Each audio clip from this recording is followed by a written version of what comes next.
Oke,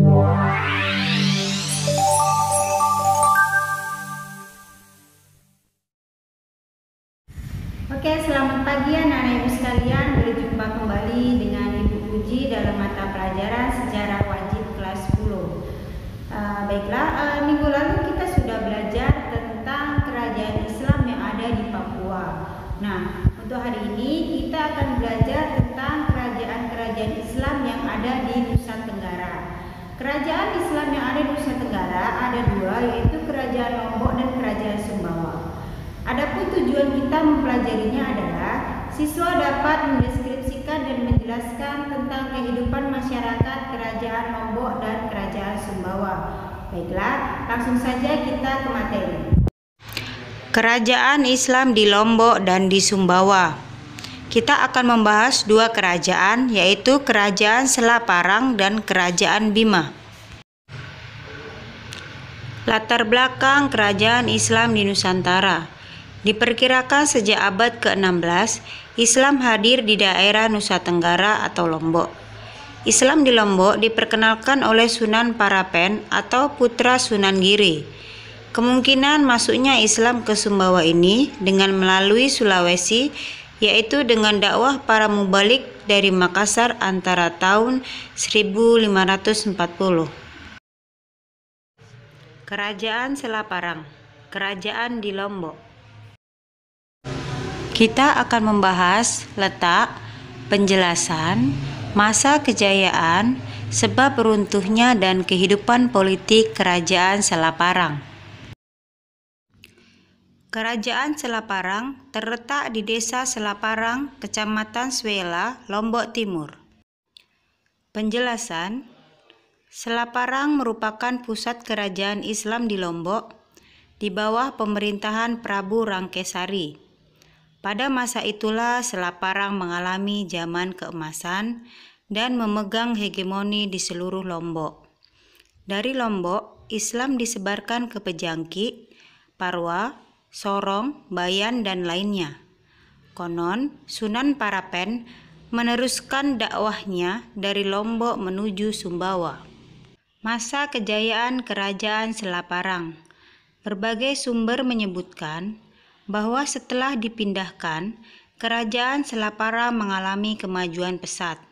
Sebuah sumber mengungkapkan, Kerajaan Selaparang dapat mengembangkan kekuasaan hingga ke Sumbawa Barat. Disebutkan pula bahwa seorang raja muda bernama Sri Dadelanta dilantik dengan gelar Dewa Meraja di Sumatera Barat, karena saat itu daerah ini juga masih termasuk dalam wilayah kekuasaan Kerajaan Selaparang. Runtuhnya Kerajaan Selaparang. Terkalahkannya Goa oleh Belanda, maka pada tanggal 18 November 1667 ditandatangani Perjanjian Bongaya. Kemudian VOC mengusir kekuasaan Goa di Lombok dan Sumbawa. Pada tahun 1673, Belanda memindahkan pusat kerajaan dari Pulau Lombok ke Sumbawa untuk memusatkan kekuasaan. Hal ini diketahui dari berita-berita tahun 1673 dan 1680 tentang pertanggungjawaban Raja Sumbawa atas daerah Lombok. Kemudian, pada tahun 1674, Sumbawa menandatangani perjanjian dengan VOC yang isinya Sumbawa harus melepaskan Selaparang. Sejarah Kerajaan Bima. Dalam naskah kuno dan arsip Majelis Ada Danda Bojo Bima, penduduk Bima dahulu memeluk agama Hindu Siwa yang kemudian dalam perkembangannya berubah menjadi Islam.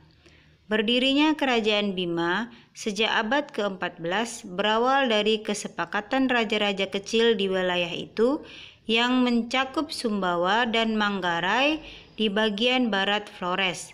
Hasil kesepakatan itulah ditunjukkan Indra Jamrud sebagai raja pertama. Letak Kerajaan Bima. Kerajaan Bima terletak di pantai timur Pulau Sumbawa. Asal mula kerajaan ini diperkirakan telah ada sejak periode Hindu. Namun, sayang sekali, data sejarah berkenaan dengan kerajaan ini pada masa Hindu sangat minim. Data sejarah tertulis yang tersedia hanya pada fase Bima telah konversi ke Islam pada tahun 1620 Masehi. Wilayah kekuasaan Kerajaan Bima mencakup Pulau Sumbawa dan tanah-tanah timur seperti Solo, Sawu, Solor, Sumba, Larantuka, Ende, Manggarai, dan Komodo. Sebab runtuhnya Kerajaan Bima. Kesultanan Bima berakhir pada tahun 1951 karena Sultan Muhammad Salahuddin meninggal dunia. Di samping itu, sebelumnya Kerajaan Bima telah mengakui kedaulatan Republik Indonesia dan menjadi bagiannya. Kini, Kerajaan Bima menjadi wilayah kabupaten berada dalam Provinsi Nusa Tenggara Barat. Adapun kesimpulannya adalah Kerajaan Islam di Nusa Tenggara.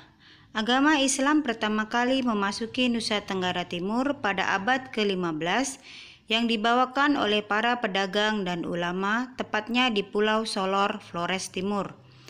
Penyebarannya dilakukan oleh seorang ulama pedagang dari Palembang yang bernama Syahbudin bin Salma Al-Faris yang kemudian dikenal dengan sebutan Sultan Menanga. Daerah yang dimasuki yaitu Ende, Alor, seluruh Flores, Timor, dan Sumba. Baiklah, itulah materi kita hari ini tentang Kerajaan Lombok dan Kerajaan Sumbawa. Nah, untuk minggu depan, anak-anak ibu bisa membaca buku paketnya. Sebelum ibu tutup pembelajaran kita hari ini, ibu selalu mengingatkan kepada kalian untuk tetap menjaga kesehatan dan hidup pola sehat. Baiklah, salam sehat.